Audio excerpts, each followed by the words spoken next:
Welcome back to another video. In this module, we'll be focusing on how to sell your business with a higher price and with less risk to the buyer. To sell your business, convince the buyer that you have a team that can run the business well after the transaction. The idea for people to buy a business is that they can ease into that business without any tinkering or working in the business. You'll also need to prove that your management team is locked into staying with your company after the acquisition. Next, you need to calculate your company valuation. There are several ways to do that, and in this video, we'll really only cover two. The first is enterprise value, or EV, over earnings before interest, taxes, depreciation, and amortization, or EBITDA. The second way is P over E, or price to earnings ratio. Both of these formulas are under business valuation multiplier. The EV over EBITDA formula is broken down to, again, enterprise value over its earnings before interest, taxes, depreciation, and amortization, while P&E, or P over E, stands for price to earnings ratio. We'll talk more about it in the next module. I'll see you there. So how do you sell your business for a 4x to 12x multiplier? And what's a multiple anyway? A multiple measures some aspects of a company's financial well-being, determined by dividing one metric by another metric. The metric in the numerator is typically larger than the one in the denominator. A multiple works in a way that it is a measurement of risk.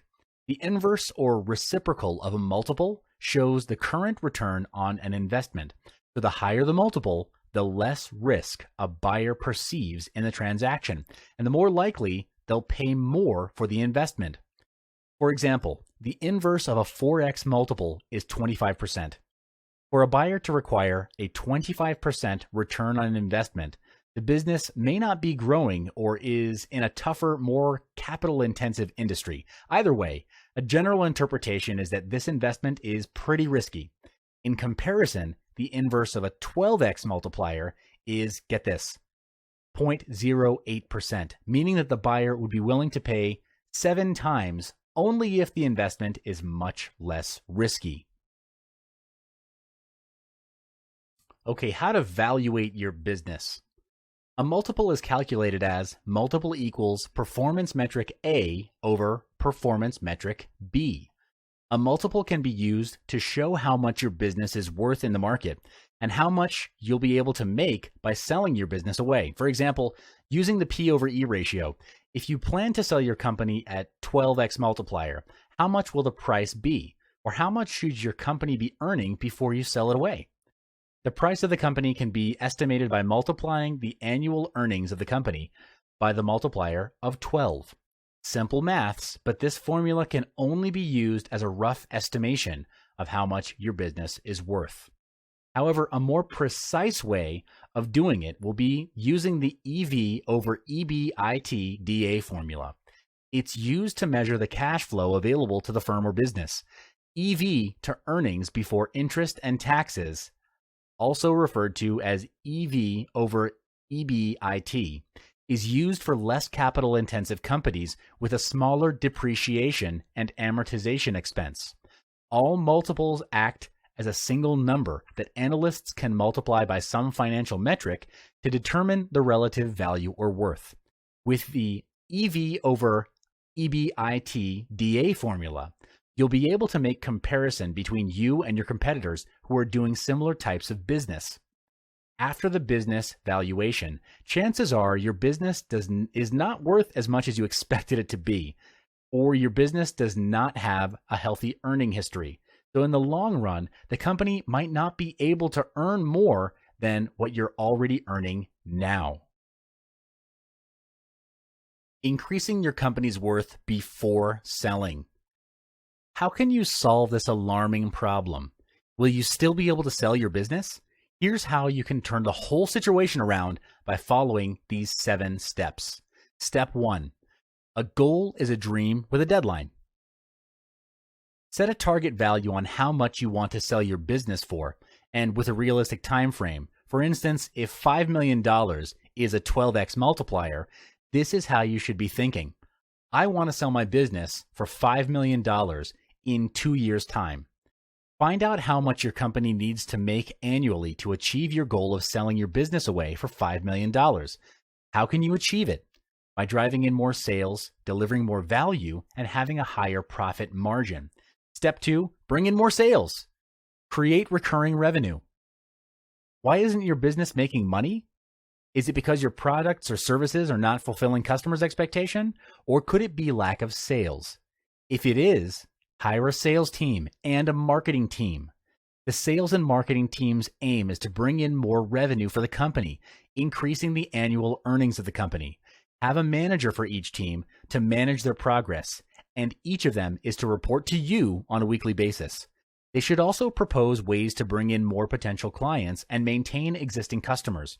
Improving the customer's experience with the company is to make them raving fans of your company, and you need that kind of free press. Step 3, cash flow is king. A buyer will only buy or invest into, and in your buyer's eyes, buying in your company is a form of investment. They'll only buy into your company or your business if your company is able to help them make more money. So you should improve your company's financials before selling it. Generate positive cash flow by driving in more sales because cash flow is king. To make your business a valuable and sellable asset, your company should have a history of making a healthy profit. Why profit and not revenue? Because profit is the bottom line of your business. If your company's annual revenue is high, but the profit is low, this shows that your business is not very profitable and no one in their right mind would buy a non-profitable business. Step 4, management is doing things right. The leader is doing the right things. Having an automated system to keep your business going even when you're away is a huge advantage. Put yourself in the buyer's shoes and look and think from their point of view. If you were the buyer, would you prefer to buy a business and work hard for the rest of your life, or buy a business that will run itself and make money for you? Obviously, the answer is clear. So you need to form a management team to manage and lead your employees instead of you managing them. Step 5, make them stay. Once you've found the suitable manager or leader, tell them your plan of selling the business. At this point, you might feel that you're betraying your fellow employees of the management level, but in life, everyone has different priorities, and you want to have freedom and some quality time with your loved ones. But you can't afford to let your management level employees leave the company because they're the leaders of your company, the ones who keep your business running smoothly even without your presence. They're the reason that you're able to sell your business at a higher price. Here's where you launch a long-term incentive plan for the key management with a one-time special bonus in the event of the sale of your business to keep them in your company, and more importantly, to prove that the management team is locked into staying with the company after the acquisition. Step 6 is finding a broker. Now's the time to find a representative to help you sell your business. It's better for you to look for a business broker than any other broker. Your broker should appreciate what you've done to transform your business and recognize that you've done something special, that you deserve to be compensated at a higher rate, or in other words, to sell your business for more than $5 million. Contacting a broker is a wise choice, but what you also need to realize is that brokers typically charge a percentage of the proceeds of the deal in the form of success fee or commission. Step 7, after the acquisition. After selling your company or business, you'll be receiving a lump sum of money, and this is where you need to manage your personal finances very wisely. Steps on how to manage your sudden wealth increase will be discussed in the next module.